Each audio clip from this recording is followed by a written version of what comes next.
پھٹنے سے ساری کائنات وجود میں آئی.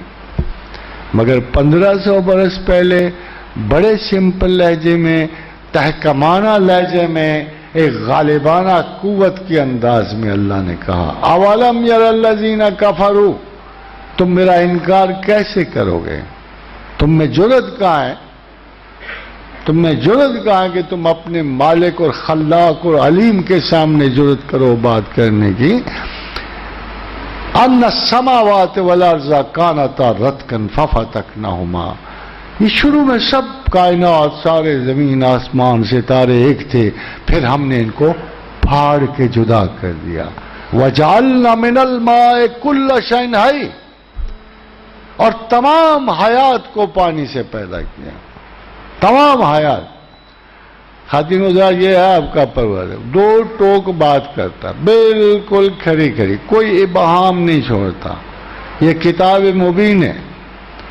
آج کا سائنسدان پڑھے چاہے کل کا، چاہے آنے والی صدیوں کا سائنسدان پڑھے، he will not find a fault in the word of Quran. ممکن ہی نہیں ہے.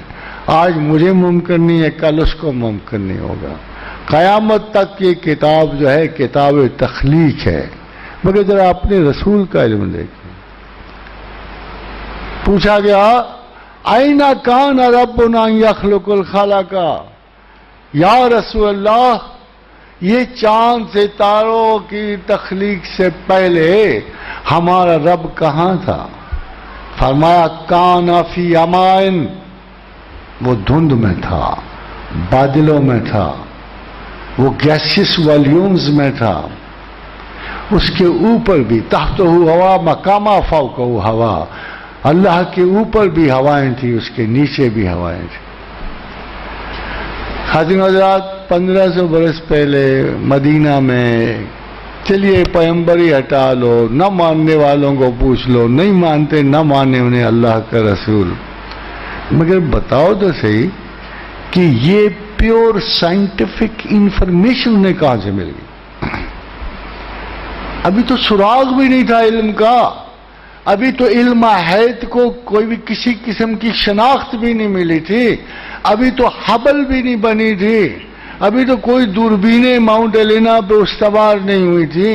ابھی کوئی کائنات کے اندر نہیں گیا تھا، خلا میں نہیں گھسا تھا، چاند میں لینڈنگ نہیں کی تھی.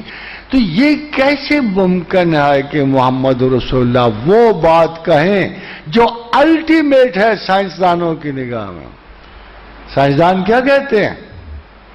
سائنسدان یہ کہتے ہیں کہ ستارے کائنات بننے سے پہلے کائنات میں صرف ہیوج، بہت بڑے بڑے عظیم الجثہ بادل تھے، صرف بادل تھے. پھر وہ بادل جمے تو اس سے یہ مادی دنیا پیدا ہونی شروع ہو گئی. اس کے بعد ترتیب آئی اور یہ دائرے، اور وہ بھی بات اللہ نے چھوڑی نہیں ہے. وہ بھی بات سورہ یاسین میں کہہ دی کہ ہر ستارے کے دوائر ہم نے مقرر کیے، ہم نے سارا اس کو سمیٹا، کانسٹلیشنز بنائیں ہم نے. حیرانی کی بات ہے، جب میں نے یہ حدیث پڑھی تو میں عجیب اضطراب میں چلا گیا، ذہن انتہائی انکسار میں چلا گیا. کون ہے جو دعویٰ کرے کہ اس کا علم اپنے پیغمبر کے علم سے زیادہ ہے؟ پھر میرے ذہن میں ایک خیال آیا، خواتین و حضرات، بہت سارے لوگ کا ویسے کوشچن کرتے ہیں کہ اللہ کے رسول کا علم کتنا تھا. آپ پوچھو نا کتنا تھا. اگر ان کو اس وقت کا پتہ تھا جب بگ بینگ ہوا، اور اس وقت کا پتہ تھا جب ابھی ستارے نہیں بنے تھے، تو کیا کیفیت تھی بگ بینگ کے بعد، تو اس کا علم کتنا ہوگا؟ اس کا علم کتنا ہو سکتا ہے؟ کم از کم ریلیٹیوٹی کے مصنف سے تو زیادہ تھا، کم از کم آئنسٹائن سے تو زیادہ ہی ہوگا نا، برٹن رسل سے تو زیادہ ہی ہوگا، کم از کم جو ہگس بوسان نے گاڈز پارٹیکل دریافت کیے اس سے زیادہ ہی ہوگا نا محمد رسول اللہ کے علم. خاتون حضرات، بہت بڑی حماقت ہے، بہت بڑی حماقت ہے کہ جب انسان کہے کہ میرے پیغمبر کا علم کیا تھا. یہ تھا، یہ نہیں تھا. The reason is very simple. ہم نے کائنات کے سب سے بڑے غیب پر، واحد غیب پر اس رسول کے ذریعے اعتبار کیا ہے صلی اللہ علیہ وآلہ وسلم. ہم نے اللہ پہ اعتبار کیا ہے. اس سے بڑا کوئی غیب ہے کائنات میں؟ اگر ہے تو آپ بتا دیں. کوئی بھی دانشور بتا دے کہ اللہ سے بڑا اس پوری کائنات میں کون سا غیب ہے، اور جس غیب کی خبر وہ ہمیں دیتا ہے اور ہم جس غیب کی خبر کے لیے اس پہ اعتبار کر رہے ہیں، اس کے بعد کوئی کوشچن جائز ہے کہ اللہ کا علم کتنا، اللہ کے رسول کا علم کتنا ہے؟ دس از، اور جو ایسا کوشچن کرتا ہے میرے خیال کے مطابق اس کا اسلام سے کوئی واسطہ نہیں رہتا. اگر ہم اپنے پیغمبر کے علم کو کوشچن کرنا شروع کر دیں تو میرا دوسرا کوشچن یہ ہوگا، کیا وہ خدا کے بارے میں جانتا تھا؟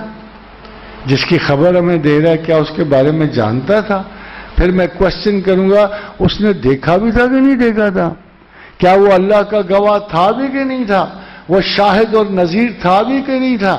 تو سارے کا سارا سٹرکچر جو ایمان کا ہے وہ گرد و غبار میں الجھ جاتا ہے. خادم حضرات،